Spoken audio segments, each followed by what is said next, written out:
Hello and welcome to Marriage and Money, a conversational podcast about personal financial topics aimed at improving conversations about money in your marriage so you can reach your dreams together. This is a weekly discussion brought to you by a seemingly financially incompatible couple bonded by the legal contract of marriage. My name is David, your favorite saver, and I'm joined in addition with Heather. We are honored to be joined by our first special guest. We'd love to hear from all of you. Please send us your questions or comments. You can email us at marriageandmoneypodcast@gmail.com or message us on Instagram at marriage.and.money. So we have a great show for you today. We're really excited. We're trying out a new format to the podcast. We're going to start bringing in some other couples to share about their experiences with finance, money, and their marriage. So today we have some guests on to discuss a little bit more around goal setting. So we want to welcome Will and Jess Wang. We're excited to have you here today. Welcome. Thank you. We're excited to be here. Hi guys, it's great to be on the show. I love what you guys are doing, Heather and David. You guys are wonderful. Thank you so much for being here. So we recently just met Will and Jess for the first time on video here, but found Will through his podcast. So Will and a couple of his friends, Tim and Jules, have a financial podcast called The Financial Classroom that we've been listening to, and wanted to invite him and his wife Jess on to our podcast. So Will and Jess, why don't you tell us a little bit about yourselves? Where do you guys live? How long have you been married? What do you do for a living? Let us help us get to know, have our audience get to know you. Yeah, so we're from Canada, and if you're familiar with Canada, we live kind of smack dab in the middle towards the west side, if that makes sense. It's really cold where we are right now, -40 all week, and that's Fahrenheit and Celsius are the same, so it's pretty chilly here this week. But yeah, we're staying warm, and we have been married for 2.5 years, and we've been together for 6 years. So Will is in law enforcement, and I'm a middle years teacher, so I teach grades 6, 7, 8, 9. So, go ahead, David. I was just going to ask, what is it that's gotten you excited about the whole concept of money, and has made you interested in talking today about money and how it relates to your marriage? Yeah, so I feel like the talk about money, I tell this to Jess all the time and the listeners on the Financial Classroom, is that the topic of money is super taboo, especially in the North American culture that I found as a Asian, Taiwanese, Canadian. I grew up in Canada, and my parents always talked about money in the household. But whereas Jess, when we started dating, she is like the complete opposite. She's like, money is like, no, we don't talk about that. And I found that super common within families in North America. And so that's why my buddy and I, Tim, and then Jules came on lately. We decided to start this podcast so we can spread awareness and make money talk less taboo. I think that's great. I think that's definitely a narrative we want to start changing, because I do agree. Like, people just think they can't talk about it, and then you get married and it becomes a big issue, right? Because you're not used to talking about it. Well, and it's interesting how just different geographies, different cultures think about money in different ways, and we've noticed that as well since we've moved to Singapore. And Heather's had a few stories around talking with coworkers about their approaches to money and their approach to debt being very different than it is in North America. Mm-hmm. And that's been very eye-opening for us as well, just to see how it's not just different families, it's different geographies and different cultures have very different approaches to money. And when you bring that all into a marriage, there's certainly a lot to talk about. Yeah, and it's the North American culture is like, it's the keeping up the Joneses, that mentality that we talk about all the time, that Jess and I. And it's that you go to drive through a neighborhood and there's huge houses and a boat and a brand new vehicle or 2 vehicles. And the pickup truck is a big thing in North America. And you end up having 7 out of 10 people living paycheck to paycheck, maybe making good income. And that's just because money isn't talked about. And if you educate people on that, the fact that you don't need the greatest thing all the time and you don't have to trade in your vehicle every few years, I feel like you could really become successful down the road financially. That's a really good point. So before we jump into the topic, we have some questions that we want to ask any couple that's on our podcast to kind of round some of our main topics that we've covered and with how to handle money in a marriage. So If you wouldn't mind, would you mind sharing with us to tell us how you've set up your finances as a couple? We had an episode on this about whether couples do it separate or combined or hybrid. How have you guys, and has it changed maybe, when you first got married to where it is now, how you handle your finances? So when we first got married, we decided to keep our bank accounts separate, which I think surprises a lot of people actually. But I had some student loans when we got married. I had actually been working on already paying them off kind of throughout school. So I had only about 10 grand left. But when we first got married, it was important to me to pay that off with my own paycheck. And so we started with separate bank accounts because I wanted to, feel like I paid off my own debt, which was fun. And then we've kept them separate since then. And I think as you'll pick up on as you talk to Will, he's the financial brains in our house and like is always crunching numbers, or like sometimes he's focusing really hard and I ask him what he's doing and he's like, I'm just doing math. Like, hold on. So That's awesome. he's always like thinking about these things and checking our investments and stuff like that, which is awesome. But I think what we realized is that he also has the tendency to micromanage things. And so having my own bank account is just helpful. He's still like, anytime if he's like, hey, can I see your account or that kind of thing, he's always like allowed to look at it. We don't keep secrets from each other. And at the end of every month, I'm sure we'll talk about this a little bit later, but like I let him know how much I made that month and how much I've saved. So there is accountability there, but it just, I think, is a little bit easier just to have it separate, just so that it's not that, oh, why did you spend that $7 today on whatever it was? So that's what worked well for us with our bank accounts. And then I don't know, Will, do you want to talk about our investments? Yeah, so our bank accounts are actually a small percentage of our overall portfolio. Like she has X amount in her account, I have X amount in my account, but together we have a giant, massive investment account together where we siphon money in every single month into an investment. So that's growing together. So it's not like everything is separate, but as she's saying, like if money is coming out of her Visa or out of my Visa, like, or if we're buying gifts for each other for Christmas, like we don't see, oh, you spent $300 on something on Amazon, I wonder what that is, vice versa. So that's why we have separate bank accounts, but we also together have a giant investment account together. And it sounds like you're very transparent or open to it. It's not, this is mine and you can't see it if you want to or whatever as well. Yeah. And I think there are certainly a lot of advantages to that approach. And I'm sure Heather would speak to how she wishes that we had some of those advantages at times as well. As we've merged everything, and it sometimes causes specifically her a little bit of pain, or I cause her a little bit of pain on that side, I should say. Exactly. Yeah, and before I came on, I was talking to Jess about how similar we are to you guys, and just listening to even your latest episode, the one where you went online and took a bunch of tests. The money personality types. Yes. Yes, and how you are the hoarder and you are the saver type, and she, like Heather, is more of the spender and vice versa kind of thing. And so we're very similar in that way, where I'm more of the hoarder plus saver. Like I'm more focused on that end, and she's definitely the other end. But I think it's actually a good mix instead of having a relationship where two people are both like save, or two people are both spend. I think it's actually a good mix to have a bit of both.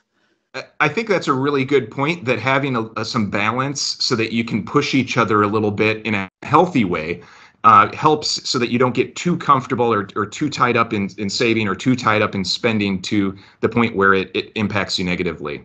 Yeah, totally. Like there's actually times I need to tell Will, like, no, you need to spend money on that. It's actually like, that's an important use of your money and you don't need to feel guilty about it. And that's, the spender in me is fine with it, but the saver in him just cringes. But occasionally Heather has to remind me to buy shoes. Yeah. Your shoes have holes. It's probably time to buy some. Exactly. It's like we can throw out the socks with the holes in them. It's okay. Exactly. I think we've made their life a lot better, Jess. Yeah, there's advantages to being a spender. I just want to say, since we're talking about socks, she actually told me to stop ordering socks because I get free socks from work. So like through a certain period, you can order more. So I've been ordering socks, and she's actually telling me to stop. He's banned. He has too many. So You can start giving them away as gifts now. yeah, exactly. Great idea. Oh. So you touched a little bit on it at the beginning about the communication, but has that improved, or how often do you guys talk about money, or is it pretty common? Do you have a regular cadence where you talk about kind of checking in, or how has the communication worked about talking about money and evolved in your marriage? Yeah, I'm sure that we can't go an entire day without Will bringing up something about money, like for real. And like with our friends too, like it's just on his brain and he's so passionate about it and seeing people succeed financially. So that's just a conversation that we naturally have so often. Or Will be like, hey, this is what's kind of going on with like the stocks today. Or like, oh, I had this conversation with this friend today about money or whatever. So that's definitely something we talk about lots in our house, but it definitely wasn't always like that. And I had debt when we started dating. I had credit card debt and I had student loan debt, and I was not a good manager of my money. And we had some really awkward, tough conversations, especially when we started dating, I remember just like wanting to run from those conversations. And I remember one of them was like on a 2-hour car ride and I couldn't go anywhere, but we just had to have this like horrible conversation about like how bad I was with my money and like, I don't know. Oh no. But it had to happen, right? And like, we wouldn't be where we were today or where we are today if we hadn't have had those tough conversations right at the beginning. And it was better to go into marriage knowing that stuff, right? And being aware of each other's weaknesses and the history there before we decided to spend our lives together. So to add to that, I wasn't lecturing her. It was more of he was good about it. It was more of a 20. If a credit card has 20% interest, you want to pay that off as soon as possible. Like it was just more of like a logical. Yeah, I literally knew nothing. Kind of conversation. Yeah. But to add to what the question, I think to start is super important. Obviously, you don't want to bring it up on your first date because that's just not good. Not recommended. But if you're a listener out there and you're dating someone right now and you think that's a potential spouse and you guys are in 6 months, 7, a year relationship, I think the topic of money needs to come up, because if someone like us and like you guys is a spender and the other one is a saver, you can't go into a marriage without talking about it, because that's just going to cause some conflict down the road. And also bringing up your debt, like Jess was willing to talk about her debt, like how much she owed on a credit card and how much student loans she had. And then vice versa. At the same time, I was like, hey, this is what I've done. And then this is what brought success to my financial journey. And so having that conversation eventually leads to normal conversations down the road. So for us now, money talk isn't taboo anymore because we've made it not taboo. It's normal now within our household. And I think once we have kids down the road, we don't have kids yet, we want to be able to bring that up with them and teach them about finances and make it normal. I like that you called out just how that wasn't natural at first. Like those first couple conversations were really challenging. They're awkward. They're difficult. Totally. And that's exactly where Heather and I started too. Like it was hard at first, and it gets easier and easier as we go. I also thought it was interesting that it and correct me if I'm wrong, it sounds like you don't have like that one day a month or something like that where you talk about money. This is an ongoing conversation for you where you're always talking about how are we doing against our plans.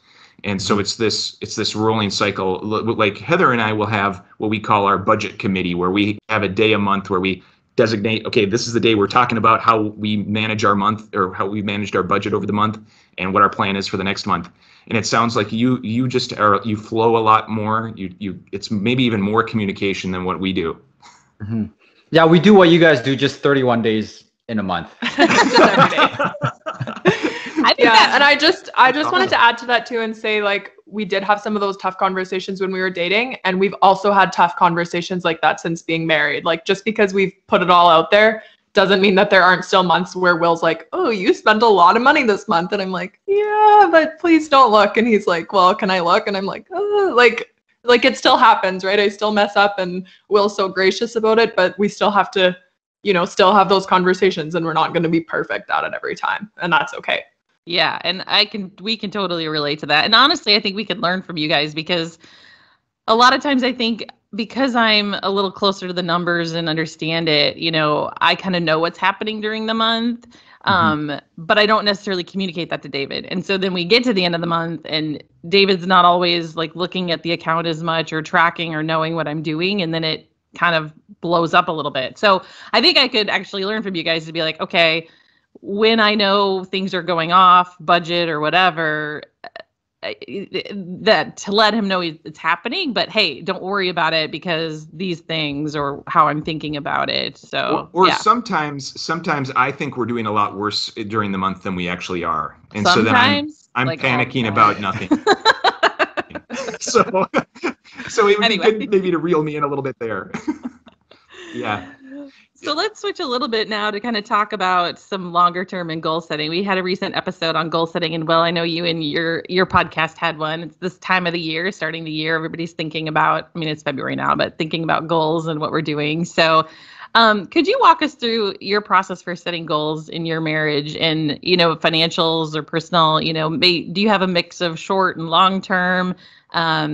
You know, how does it differ? You know, do you have long-term savings versus retirement? Are you saving for large purchases? Like, how do you guys think about setting financial goals or goals in your marriage?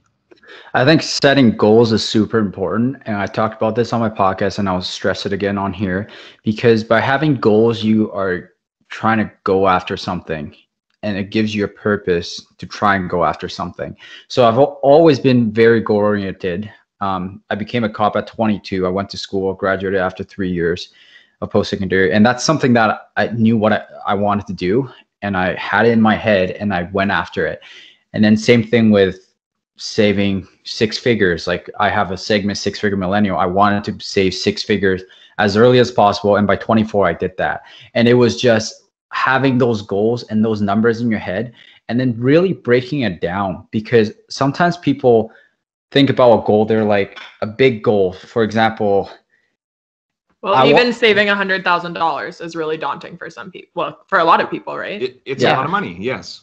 Yeah. So if we break it down saying, I want to save $5,000 maybe in 2 months. So that's $2,500 every month. Maybe that's more doable now. Or even if you can't do that, let's break it down. I want to save $1,000 every single month. So $12,000 a year. So if you just break the goals down, it really adds up down the road. In 5 years, you're going to have $100,000 or $60,000, I guess, but in that math, but if you continue, just break down your goal, you will achieve that goal. And another thing for us is we talk about it, like what we want to achieve. So for example, one thing that's really close to us is achieving FI, which is financial independence. And it just came up one day. I was listening to the Choose FI podcast and it's been a part of me. And I heard this episode and it's just like something just clicked, like the why of FI, like why you want to achieve it. And then I sent it to Jess and then we ended up listening it together again. And then I kind of got her on board. So like, if you have a goal that's good, for example, if both of you guys want to get into fitness or both of you guys want to eat healthy or whatever it is, if it's a good goal, introduce it to a partner and talk about it and say why you want to achieve that and why it's important to you. Don't say, hey, I want to take up smoking and this is why I want to do it and it's good for you. But bring up something that's healthy and that will make your marriage even better. Yeah, and Will's really the goal setter in our relationship, and he just gets me on board with him. Like I'm more of a instant gratification, live in the now, enjoy what I have. I like spending money. That's my jam. Will's the big picture person, so it's good. Like I'm so thankful that I married him because I think about what life would be like if I had not married a saver. I really like what you said around how goals help bring you together as well, because I couldn't agree more with that. I think having a healthy goal that you're both working towards, it gives you common purpose and it improves you financially, but then it also improves your marriage because you're accomplishing something together. Yeah, agreed. So you mentioned, Will, you touched on FI. We have not covered FI or financial independence on our podcast. Would you mind sharing a little bit of kind of just what that means to you guys or what that looks like for those who may not be familiar with that term? Yeah, I could talk about FI all day. It's the FIRE community. So out there, there's a FIRE community. The acronym stands for Financially Independent Retire Early. So Jess and I are most people focus on more the financial independence part instead of the retire early part. So it basically says that if you build up a big enough nest egg, usually 25 times your annual spending, you can live off that nest egg through your investments and never have to work again, and just pull from your investments and live off your investments for the rest of your life. So that's something that we're trying to strive towards, where eventually, basically what it's saying is that instead of buying things that brings you happiness, quote unquote, things like a car or a boat that you use 1 or 2 months a year, you're buying back time to spend time with your family, spend time with your loved ones, doing things that you truly enjoy, that will truly bring you happiness, which for us is spending time with our family and loved ones. And that's something that we're really passionate about. And I guess we didn't touch on another huge goal of ours is to buy our like first house kind of in cash. And that's something that most people won't be able to do. So say a little bit more about that, because I think that's unusual. I mean, that's something we had wanted, and unfortunately for David, I got him talked into not. But she muscled me into a loan. But that's very unusual. So maybe talk a little bit more about, why that's a goal, or why you don't want to take on debt for a house, pay cash. Will just likes crazy goals. He just wants to do things that other people aren't doing. I love it. And you know what? When it became achievable, like at first it was, okay, I'm going to save $100,000. And then when you get there and then you're like, okay, how much is a house? So if you're looking at a house, like 300,000-400,000, like depending on how much it is, where you live, and the place we want to like eventually settle is in like the craziest, highest cost of living. So yeah, like you could buy a good house for like $300K in the area where we'd like to settle eventually. As we look at the number, and as I looked at the number, I'm like, this is attainable. This is totally achievable. So now we're saving aggressively. And then we're imagining if we're 30 years old and we buy our house in cash and we don't have a mortgage and we continue investing, like, and let that compound interest do its thing, like we can be setting up our kids really well down the road and changing our entire second, third generation down the road. So, and like she said, I just like crazy goals. And I feel like having goals is just something that drives me and that pushes me towards that. That's so inspiring. And I couldn't agree more with the whole idea of let's buy in cash. Then we can stockpile all this, all our income and be able to build up this wealth for our family so that we have time, so that we have all these options. I just love that. It took Heather a little while to come around to that, but I hope she's there now. I'm there now. So my question for you guys, how does she wrestle you out of that goal? Or because I love her too much. That's the problem. That's what's going on. I don't know how that worked, but I think what happened on the last time we bought a house is we had the cash in the bank in investments. So we borrowed just a little bit because we didn't want to, it just hurt a lot to cash out.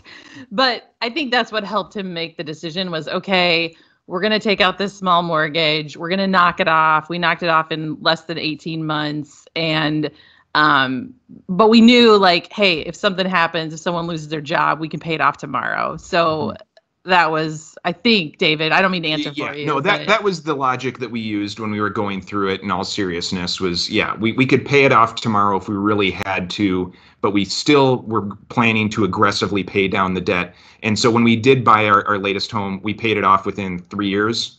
No, it's less than 18 months. Or 18, okay. Well, 18 months is less than 3 years.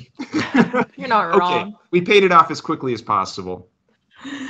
But on a goal like that, I mean, that's a big goal. What do you do to make the saving process less daunting or easier? I mean, a lot of people, even like you said, $100,000, Jess was like, that's, people see that and it's like, oh my goodness, that's going to take me a million years. How do you guys, especially Will, it sounds like you've got these big goals, these, big hairy goals. How do you make it less daunting and, hey, I can do this? Yeah, so like I said, we talk about it all the time. So you can't forget about it. Like I know Will's always thinking about it, but he also always reminds me. So I'm also always thinking about it. So the big thing is just communicating, right? And like Will is really like setting those goals, and he's like, okay, like we hit this saving goal this month, so our goal is to like hit the next 50K by like in 4 months or whatever it is. So he's just always like pushing to that next goal. And I feel like goal setting is just something I've kind of started to do in the last like year or so of my life. And so I've never been the kind of person who's motivated by goals, or like I've never utilized them, maybe is a better way to say it. And so I think Will just makes those goals really clear. He kind of makes it a game and like makes it a challenge for himself. He has spreadsheets that he keeps every month. So like every month I'm sending him my numbers, he's putting his numbers in, where he's doing all those calculations. It's like his favorite day. December 31st is his favorite day because he gets to do the whole year.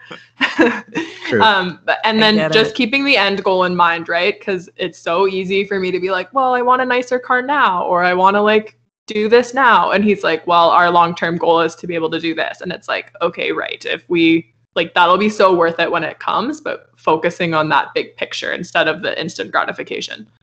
And to add to that, for listeners who are listening to the podcast, if you're young or anyone who is trying to reach a goal, don't be afraid of hard work. That's what I tell people, especially we don't have kids yet, like I mentioned earlier. So right now I pick up all the overtime possible. I work as much as possible right now. I mean, I still have time off and enjoy time with her and have time to do my podcast and stuff, but don't be afraid of hard work. Live below your means.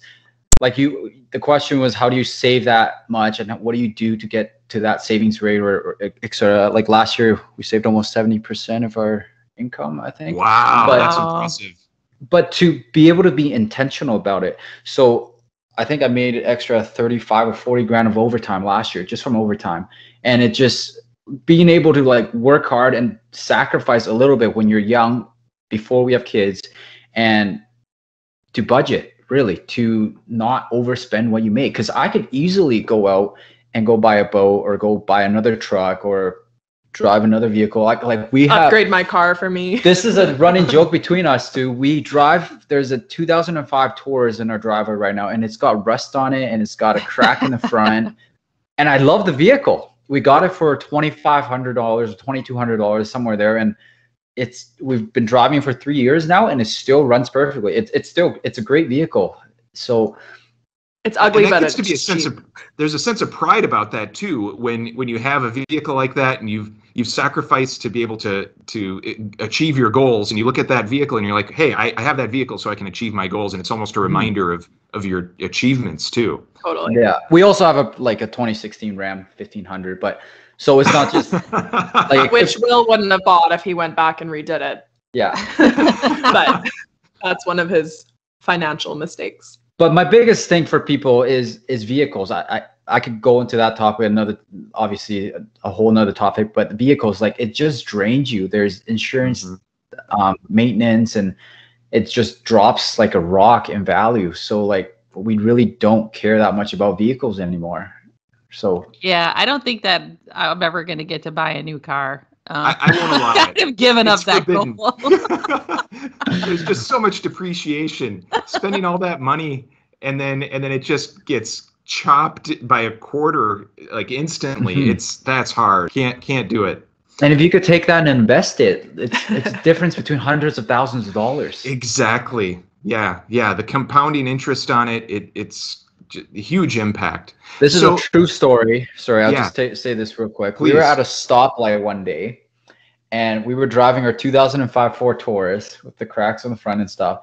A BMW drives beside us. I was driving. Jess was in the passenger seat. BMW was on the right side. Jess looks at the vehicle. Like, oh, I wish I had that vehicle. And I looked at her in the eye, and I said, would you rather have that vehicle or our bank account? And she says, never mind. I'd rather have our bank account. Yeah. And that was the end of that. Right. You could buy that vehicle today, but is that the right decision? Yeah. Exactly. Yeah. Right. You shut me down real quick. Yeah. What do you think the impact has been to your marriage, either positively or negatively, in working towards these financial goals? What do you think has been the biggest change?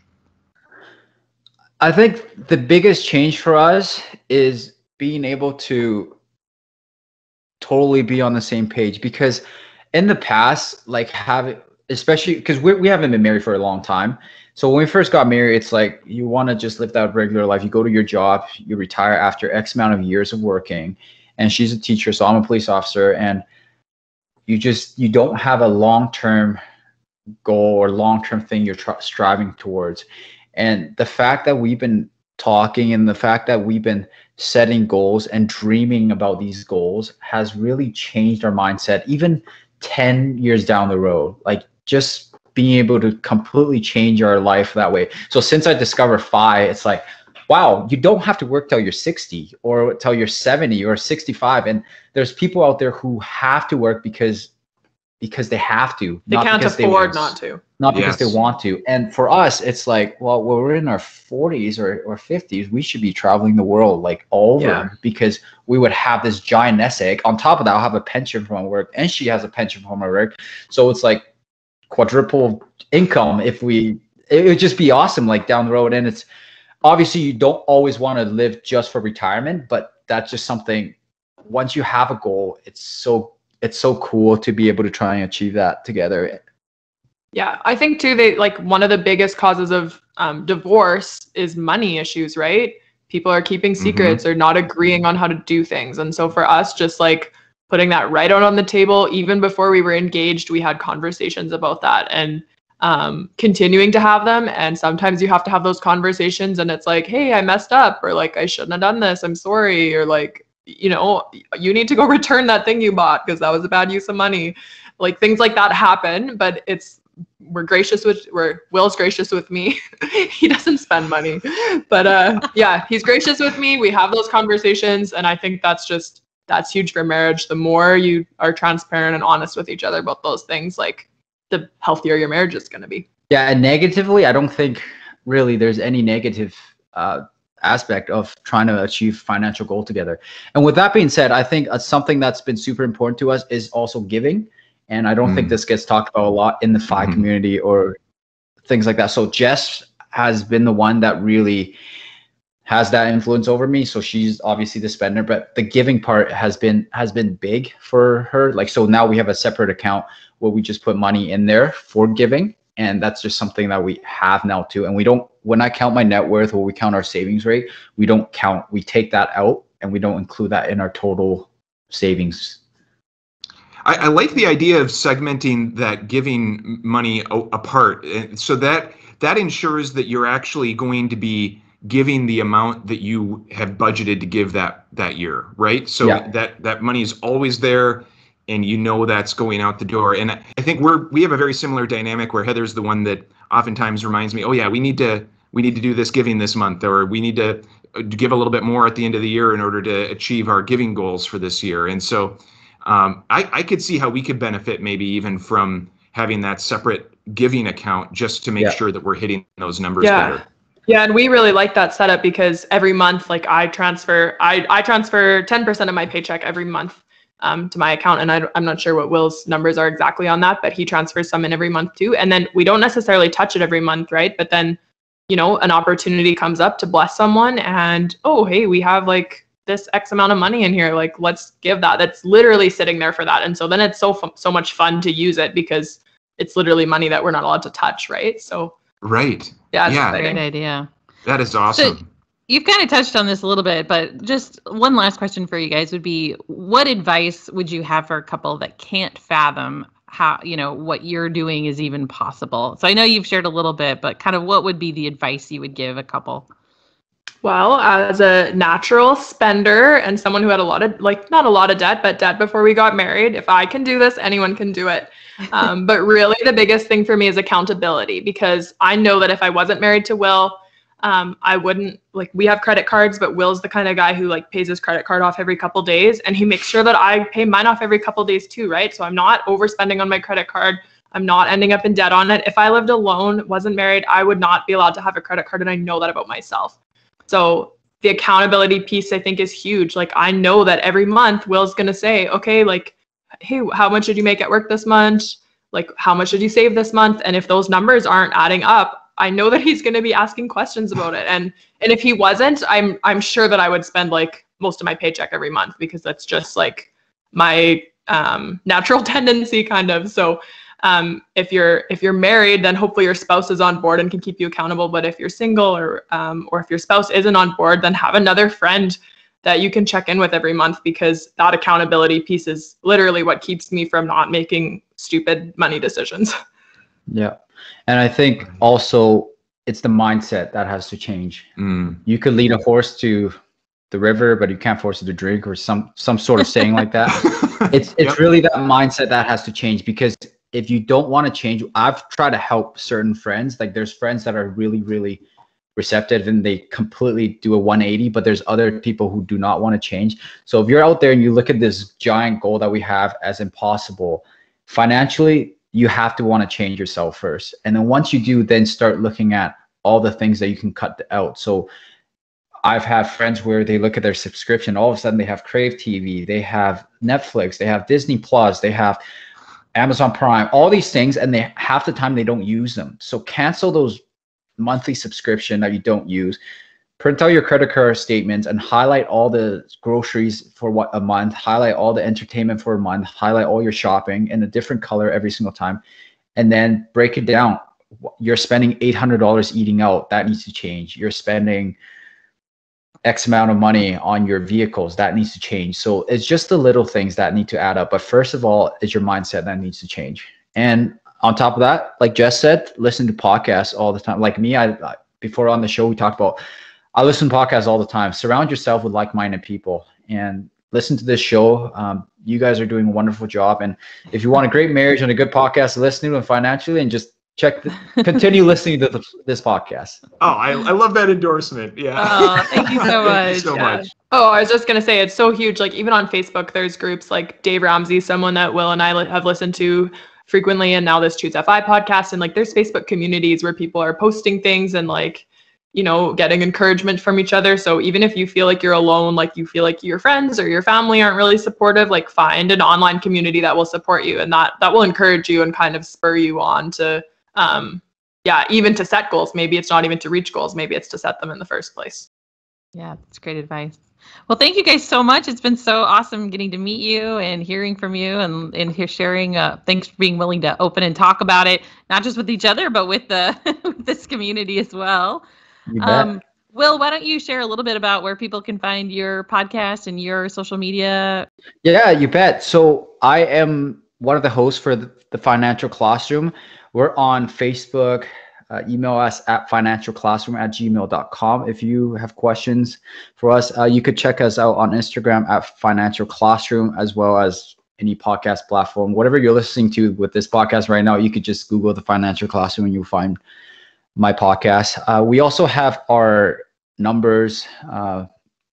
Yeah, well, Will set up an Instagram account several months ago, in the summer, I think, maybe in July or August, he set up a Instagram account where he just talks about financial things that like he's learning or we're learning, and also kind of shares like our financial goals each month and like how that's are going. So that is at Moneywise Marriage on Instagram. So if you're interested in following along on our journey that way, give us a follow on Instagram. It's great. And I recommend everybody to go follow these guys. They're great. Listen to the podcast, follow the Instagrams. Thank you. Podcast, a lot of great advice out there. So yeah, really appreciate you coming out. I think that about wraps up our conversation for today. Of course, we'd love to hear from you, the audience, on how your conversations around money have gone, or to take your questions on a future episode. Please email us at marriageandmoneypodcast@gmail.com, or you can message us on Instagram at marriage.and.money. Also, please continue to rate and review us on iTunes, as that'll continue to help us reach more people. Thank you once again for joining us this week. And remember that whether you're a spender or a saver, your best financial life lies somewhere in the middle.